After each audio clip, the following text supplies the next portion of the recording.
If you're over 50 and your joints are stiff, achy, or just not working the way they used to, I need you to pay attention to what you do in the first hour after you wake up. Because here's the thing. Most people have no idea that some of their most basic morning habits are actually making this worse. Not better, worse. And I'm not talking about anything crazy here. I'm talking about stuff you probably do every single day without thinking twice. Things that seem harmless or even healthy, but are quietly grinding down your joints, increasing inflammation, and setting you up for bigger problems down the road. So in this video, I'm going to walk you through 7 morning habits that are destroying your joints after 50. Some of these are going to surprise you. A couple of them might even make you a little defensive, because you've probably been told they're good for you.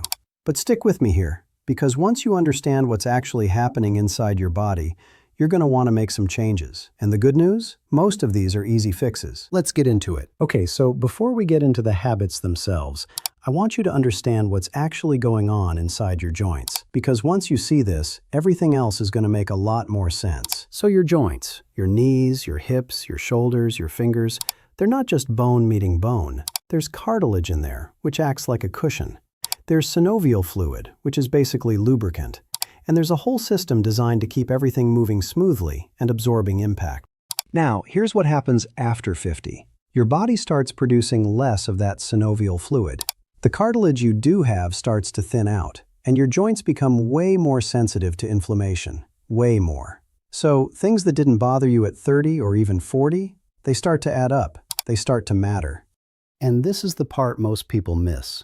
Joint damage is cumulative. It's not like you wake up one day and suddenly your knees are shot. It happens slowly. A little bit of extra inflammation here, a little more wear and tear there, and by the time you're actually feeling it, by the time it's affecting your daily life, you've already lost ground that's really hard to get back. I see this all the time. Someone comes in and they're like, I don't understand. I've always been active. I've always taken care of myself. And then we look at their habits, their daily routine, and there's all these little things they had no idea were working against them. That's what this video is about. Catching those things now, before they become real problems. Because the stuff you do in the morning, when your joints are already stiff, when inflammation from the night is still settling, that's when you're most vulnerable. That's when these habits do the most damage. All right, let's talk about what they are. Number 1, jumping out of bed too fast. And I know that sounds almost too simple, but stay with me. When you've been lying down for 6, 7, 8 hours, your joints have been basically motionless. That synovial fluid I mentioned, it's settled. It's not distributed evenly. Your cartilage has actually compressed a little bit overnight. So when you jump straight out of bed and immediately start walking around, putting your full weight on your knees and hips, you're grinding bone on bone before your joints have had a chance to warm up. There was a study in the Journal of Rheumatology that found just 2 to 3 minutes of gentle movement before getting out of bed reduced morning stiffness by about 25%. 2 minutes. That's it. Just some ankle circles, knee bends, anything to get that fluid moving before you stand up. Number 2, skipping water first thing in the morning. Okay, so think about this. You just went 7 or 8 hours without any fluids. You're dehydrated. And here's what most people don't realize. Your joint fluid, that synovial fluid, is mostly water. When you're dehydrated, it gets thicker, less effective. Your joints literally don't glide as smoothly. And what do most people do first thing in the morning? They go straight for the coffee, which is a diuretic, which dehydrates you even more. I'm not saying don't drink coffee, I'm not a monster, but drink a full glass of water first, before anything else. Let your body rehydrate. Your joints will thank you. Number 3, and this one's going to be controversial, starting your day with intense exercise. Now wait, before you click away, I'm not saying don't exercise. Exercise is one of the best things you can do for your joints long term. But here's the catch. Doing high-impact exercise first thing in the morning, when your joints are still stiff and your fluid hasn't distributed properly, that's a different story. There was actually a study out of Stanford. They looked at people over 50 who exercised regularly, and they found that the ones who did intense workouts within 30 minutes of waking had significantly more joint complaints than the ones who waited at least an hour or did gentle movement first. Same exercises, same people, just different timing. So if you're someone who likes to hit the ground running, consider pushing that workout back a bit, or at minimum, do a proper warm-up. And I mean a real warm-up, not just 30 seconds of stretching. Number 4, eating inflammatory foods for breakfast. And look, I get it. Mornings are busy. You grab what's easy. But some of the most common breakfast foods are basically pouring gasoline on the fire when it comes to joint inflammation. I'm talking about sugary cereals, pastries, white bread, even some of those healthy flavored yogurts that are loaded with sugar. Here's what happens. You eat that stuff on an empty stomach, first thing in the morning, and your blood sugar spikes. And when your blood sugar spikes, your body releases inflammatory compounds. It's a direct response. And where does that inflammation show up? In your joints. Every single time. There was research published in the American Journal of Clinical Nutrition. They tracked people's diets and inflammation markers. And the people who ate high-sugar breakfasts had measurably higher levels of inflammatory markers in their blood. Not just that day, consistently. And the thing is, you might not feel it immediately, but it's adding up. Day after day, breakfast after breakfast. So what should you eat instead? Protein, healthy fats, things like eggs, avocado, nuts, seeds. Foods that stabilize your blood sugar instead of spiking it.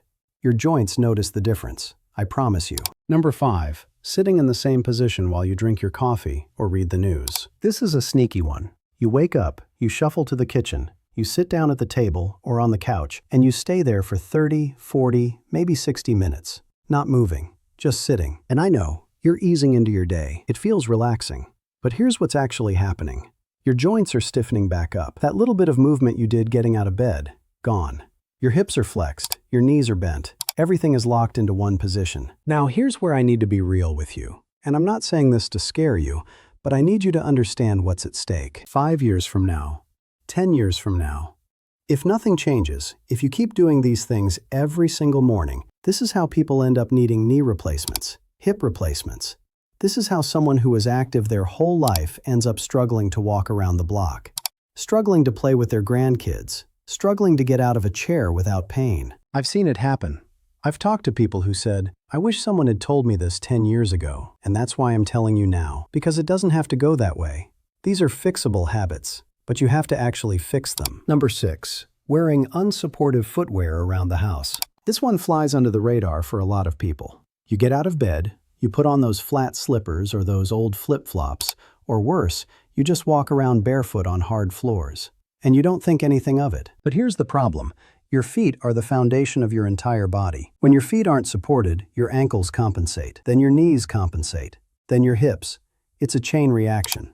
And on hard surfaces like tile or hardwood, which most of us have, that impact travels straight up into your joints with every single step. I'm not saying you need to wear running shoes around your kitchen, but something with a little cushion, a little arch support. It makes a real difference, especially in the morning when everything is already stiff.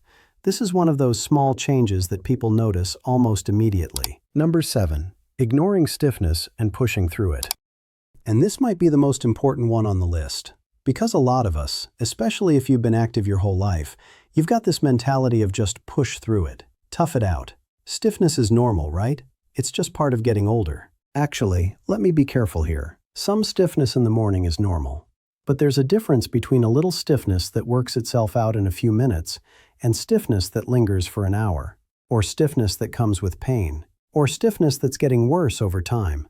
That's your body telling you something. And if you just ignore it, if you just power through every morning without addressing the root cause, you're making it worse. You're accelerating the damage.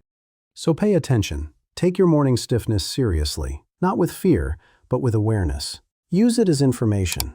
If it's getting worse, that's a sign you need to change something. Maybe it's your sleep position. Maybe it's one of the habits we talked about today. Maybe it's something else entirely. But don't just ignore it. So let's bring this all together. 7 habits. Most of them you probably do without thinking. Jumping out of bed too fast, skipping water, high-intensity exercise too early, inflammatory breakfast foods, sitting too long in one position, bad footwear around the house, and ignoring the warning signs your body is giving you. You don't have to overhaul your entire life. Just pick 1 or 2 of these. Start there, be consistent, and pay attention to how your body responds. Your joints have carried you this far. It's time to start taking care of them. Alright, that's it for this one.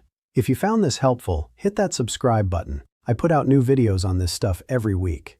And drop a comment below. Tell me which habit you're going to work on first. I actually read those. I'll see you in the next video. Take care of yourself. This is how people end up unable to do the things they love. And the longer you sit like that, the harder it is to get moving again.